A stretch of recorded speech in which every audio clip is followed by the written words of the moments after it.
नमस्कार, मैं हूं वरुण सिंह और आप देख रहे हैं स्क्वायर फीट इंडिया। आपका जो होम लोन है उस पर इंटरेस्ट नहीं बढ़ेगा। खुशखबरी ही है, क्योंकि होम लोन इंटरेस्ट ये निश्चित करता है कि जो व्यक्ति घर खरीदने वाला है क्या वो घर खरीदेगा या छोड़ देगा। क्योंकि होम लोन इंटरेस्ट रेट पर ज़रा सा भी उतार चढ़ाव हो तो जो व्यक्ति खास करके मिडिल क्लास होम बायर जो होते हैं, जो बैंक लोन पर ज़्यादा निर्धारित अपने खरीद को करते हैं, वो कहीं ना कहीं रुक जाते हैं अगर इंटरेस्ट ज़्यादा हुआ तो। पर इंटरेस्ट रेट पिछले कई महीनों से कम है। शायद कहा जा रहा है कि पिछले कुछ दशकों के मुकाबले भी ये होम लोन इंटरेस्ट रेट बहुत कम है। होम लोन इंटरेस्ट रेट क्यों नहीं बढ़ेगा? दरअसल आरबीआई ने अपने जो रेपो रेट और रिवर्स रेपो रेट जो 4 और 3.5% थे उनमें कोई भी बदलाव नहीं किया है।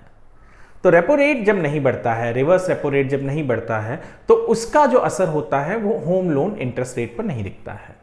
यानी जिस तरीके से अगर वो बढ़ गया तो होम लोन इंटरेस्ट रेट बढ़ जाते हैं। बैंक के जो आपको कर्ज देती हैं उनमें वो अपना इंटरेस्ट रेट बढ़ा देती हैं। पर क्योंकि यहाँ पर कोई भी बदलाव नहीं हुआ है तो इस कारण जो इंटरेस्ट रेट पहले हुआ करते थे वही होम लोन इंटरेस्ट रेट अब भी होंगे। तो ये सबसे बड़ा कारण है। आमतौर पर जब हम बात करते हैं घर खरीदने की, तो घर खरीदते वक्त 2-3 चीज़ें जो एक घर खरीदने वाला होम बायर ध्यान में रखता है, उनमें सबसे पहला जो चीज़ होती है वो होती है लोकेशन, बजट।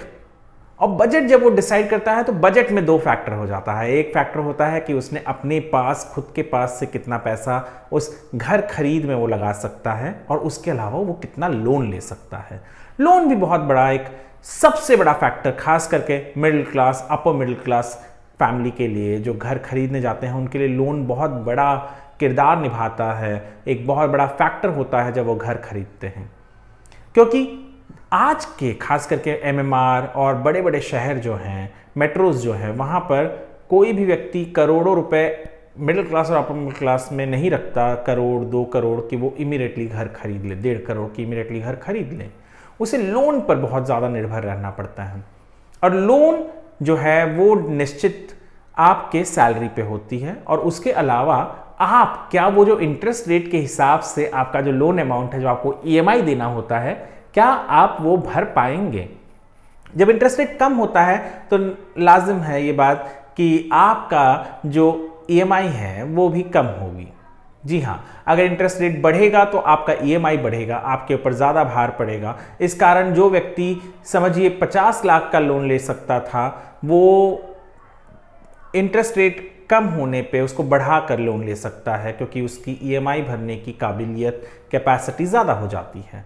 तो ईएमआई जो है, होम लोन इंटरेस्ट रेट जो है, वो बहुत बड़ा रोल निभाती है जब कोई भी व्यक्ति घर खरीदने जाता है। और उसी से जुड़ा हुआ है ये बहुत ही महत्वपूर्ण और अहम फैसला है जो आरबीआई के रेपो रेट न चेंज करने की वजह से होम लोन इंटरेस्ट रेट पर कोई असर नहीं पड़ रहा है। जो रेट पहले थे आज हैं, वही रेट कल भी होंगे, आने वाले कुछ दिनों तक होंगे। इसका स्वागत रियल एस्टेट इंडस्ट्री ने किया है, क्योंकि उनका कहना है कि होम लोन इंटरेस्ट रेट कम है तो लोग घर खरीदेंगे, लोग आएंगे। क्योंकि इंटरेस्ट रेट कम है तो लोगों की खरीदने की क्षमता बढ़ जाती है, कैपेसिटी बढ़ जाती है। तो इस कारण वो आके होम लोन इंटरेस्ट रेट कम होने के कारण रेट कम है। फिलहाल बिल्डिंग के रियल एस्टेट के रेट बढ़ नहीं रहे हैं, ज़्यादा नहीं बढ़े हैं, तो उस कारण ये एक तरीके से कॉम्प्लीमेंट करता है और लोग खरीदेंगे घर होम लोन इंटरेस्ट रेट कम होने के कारण। squarefeetindia.com ये एक रियल एस्टेट न्यूज़ वेबसाइट है और ये स्क्वायर फीट इंडिया का चैनल है। हम हमारे चैनल और हमारे वेबसाइट के जरिए आप तक रियल एस्टेट जगत से जुड़ी हुई महत्वपूर्ण जानकारी और खबरें लेकर आते हैं। यदि आपको ये वीडियो पसंद आए तो आप चैनल को सब्सक्राइब कर सकते हैं, वीडियो को लाइक और शेयर भी कर सकते हैं। ज़्यादा जानकारी के लिए आप हमारे वेबसाइट squarefeetindia.com पर विजिट भी कर सकते हैं। ये वीडियो देखने के लिए आपका धन्यवाद।